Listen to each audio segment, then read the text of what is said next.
Hello and welcome to the second episode of the Winner Circle podcast with me. Today we have special guest Bryce Frederick, who plays baseball for Towson. I'm going to let him in the meeting.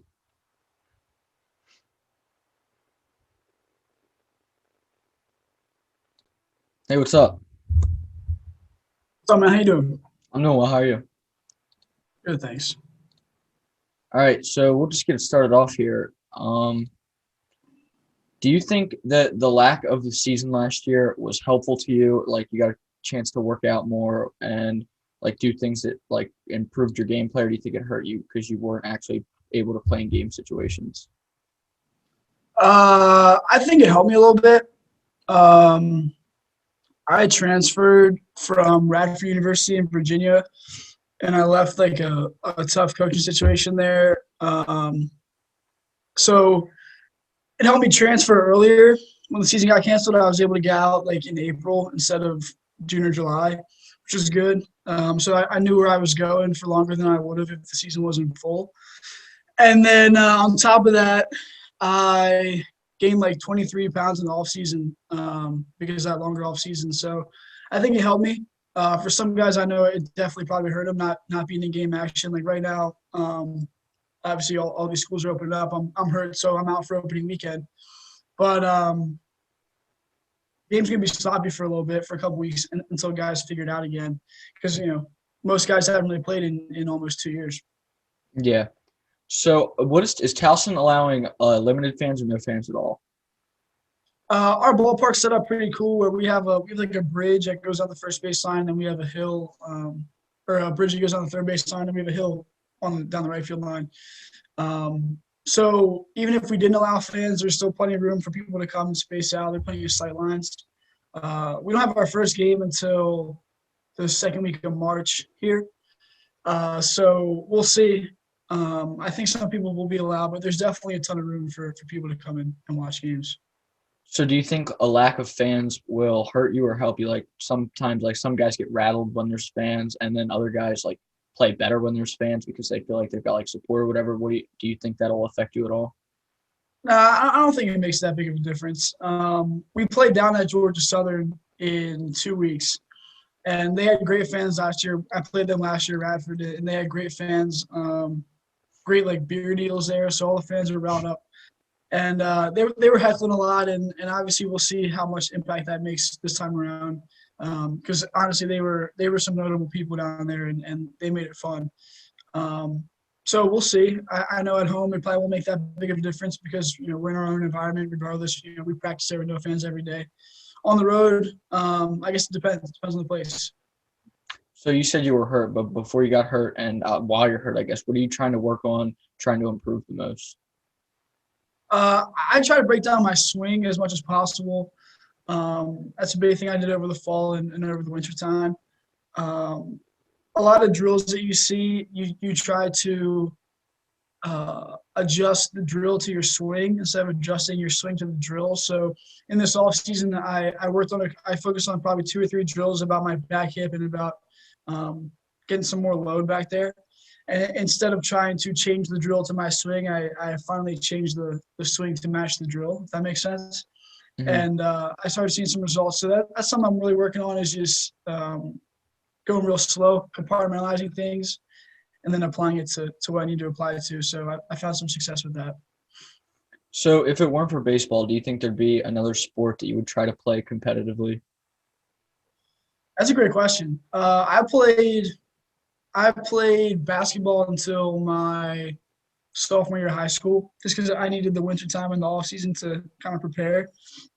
I don't have the height to do that, but I can shoot a little bit. So, I always wonder if I could be like a D3, D2 kind of basketball guy. Football is one of them too, where like I only played 1 year when I was 9, because it's a lot different when you put those pads on, Mm-hmm. and obviously there's a big health risk. But I would like to see now, how I could stack up against some guys, in the slot. I definitely think I could run a couple of routes. Probably those two. Soccer, not Mm-hmm. really. Golf, maybe. I would love to be good at golf, but I haven't really golfed too much. Yeah. So I got one more question, and I'll let you get on with the rest of your afternoon.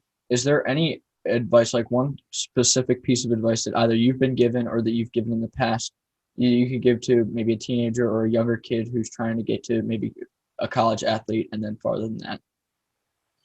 The biggest thing I would say is probably don't be anybody but yourself. And I know that that's a little bit cliche, but when you're going through things and when you're comparing yourself or when you're looking to see what it takes, like you can't be those other guys. You know, I'll never be Alex Bregman because there's only one Alex Bregman, and just as there are people behind me that will never be who I am. So you got to find who you are and what you're good at, and just be you. And you can't try to emulate, the Manny Machados and the Fernando Tatis's of the world, because those guys are one in a billion.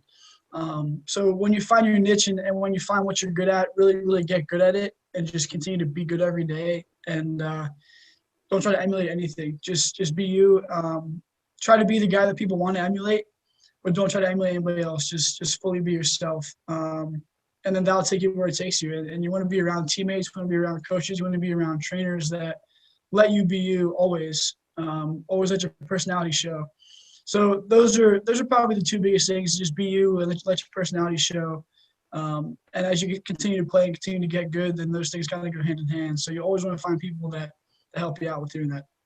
Yeah, I feel like sometimes, especially younger athletes, get that messed up because they feel like to shine or to get looked at by recruits or whatever, they've got to like emulate somebody or like try and be somebody they're not. Yeah, man. Like a lot of talents and abilities. Like you can strive for things that other people have that you will never have. Like one of those things when I was getting recruited and I was going through it is like I didn't care what my exit velo was. I didn't care what my infield velo was. It comes down to can you get hits and can you make outs. Like you can throw the ball hard in the showcase all you want, but it doesn't mean that you're a good player on the field when it comes down to it. So those are things I never really focused on. Sprint speed, 60 time, okay.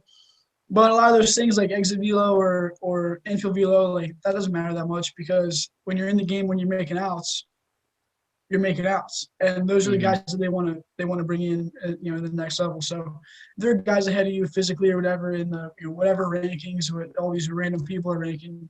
None of that really matters. Just stay focused on getting good yourself and doing the right things that a good baseball player does, and the combine stuff and all the other crap doesn't matter. Hey, thanks a lot for coming on. I appreciate it. Yeah, absolutely. Anytime, honestly. All right, have a good rest of the afternoon, Thanks, evening. Mason. Have a good Appreciate it. weekend. Thanks. Yeah, See absolutely. you. So thank you to Bryce for coming on. Good guy. Dope ass hair. His hair was insane. Insane. Fucking insane hair. Um, thank you. That was good advice. Haven't really heard that one before. Well, we've heard like be yourself before, but don't try and emulate like other guys as much. Try and be yourself. So we're moving on to the sports section in a minute, but we've got the boxes. The boxes. This is 2 out of the 3 that I ordered. 2021 Topps Series 1 Blaster boxes. I don't really know how I could do this. So didn't have that on the entire time. Whatever. Screw light. Who needs it? Um, we could do that. Yeah, I think that works. We've got 2 of them here. We've got 1 more coming in. Probably should have bought them all at the same time. Could have gotten them cheaper, but I didn't because I'm a dumbass. We will be doing one of these in another video coming out on Wednesday. This is out on Monday, I believe. Another video coming out on Wednesday. I'll be opening one of these. The other 2 that I'll be getting, this one including, will stay right there. Is good, yeah. But yeah. So stay tuned for that video Wednesday where we go and open this one. But yeah, that going. That being said, let's go to the sports segment. Hello and welcome to today's sports segment. So we're gonna start off. Nothing big in baseball, obviously. Spring training games start in 6 days. Looking forward to that. College baseball has already started. Ole Miss at number 1. That's all. There's nothing much other than that for baseball. Basketball's the big one though. Miami Heat. Lakers played the other night. Heat won. There's a chance for a game-winning shot for the Lakers. Didn't end well. But the big ones are the Nets. The Brooklyn Nets destroyed their entire division. Absolutely clapped their cheeks, and KD was hurt. And James Harden was named the East Conference Player of the Week 2 times in a row. which makes him the first net player to win East Player of the Week twice in a row since 2014. So I guess James Harden is doing better on the Nets, which goes to the point that I was going to make. The Nets are favorites to win the finals this year, and this is solidifying that. Something else. Oh, KD and Kyrie Irving have already been named starters for the NBA All-Star Game, which is happening March 7th in Atlanta. This was a pretty short sports segment. The interview was good though. Pretty short one, but I hope you guys enjoyed it. Thank you for watching today's video. Please drop suggestions, feedback, whatever in the comments. Thank you guys for watching, and I'll see you Wednesday.